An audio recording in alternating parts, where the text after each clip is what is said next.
अपने आप को बिजी रखना है। उसके आपको दो फायदे हैं। एक तो ये है कि आप जो कर रहे हो वो तो कर ही रहे हो, उसके साथ साथ में कुछ और भी कर रहे हो।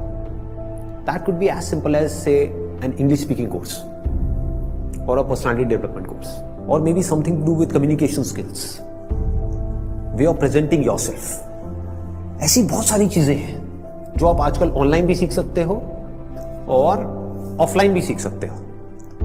तो हमेशा कोशिश करो, क्योंकि ये चीज मैंने अपनी लाइफ में करी है इसलिए मैं आपको बता रहा हूं कि हमेशा कोशिश करो कि जो भी आप कर रहे हो उसके साथ साथ में कुछ और भी करो। Don't sit idle. कि खाली बैठ गए ना, और एक बार खाली बैठने की आदत अभी इस एज में पड़ गई तो आगे जाकर के आपसे काम ही नहीं। आप समझ रहे हो? ऐसे बहुत सारे लोग हैं और इंडिया में तो भरे पड़े हैं। गलत टाइम पे खाली बैठने की आदत पड़ गई। अब खाली बैठने की आदत पड़ेगी तो आपका सर्कल कैसे लोगों के साथ में बनेगा? वो लोग जो खाली हैं, वेले हैं। अब वेला आदमी क्या करेगा टाइम को पास करने के लिए? टाइम पास करेगा। टाइम पास कैसे होता है?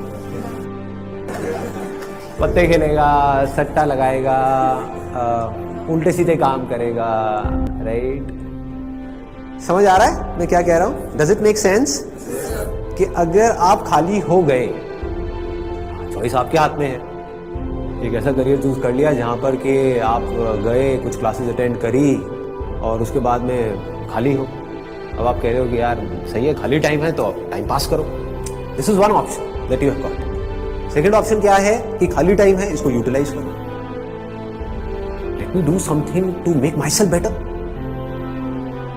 Not just in terms of education but overall.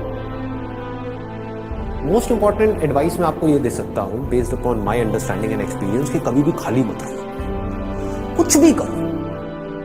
कुछ ऐसा हो सकता है जो आपके करियर से बिल्कुल भी रिलेटेड नहीं है, लेकिन आपका मन कर रहा है अंदर से करने का, और उसमें कोई बहुत बड़ी इन्वेस्टमेंट नहीं है, ना टाइम की ना पैसे की। फॉर एग्जाम्पल, स्टीव जॉब्स का नाम सुना है आप लोगों ने? तो he was in one of the best universities in the world, और उन्होंने साथ साथ में क्या किया था पता है किसी को? कैलीग्राफी। अब सोचो कहां है कनेक्शन? He was not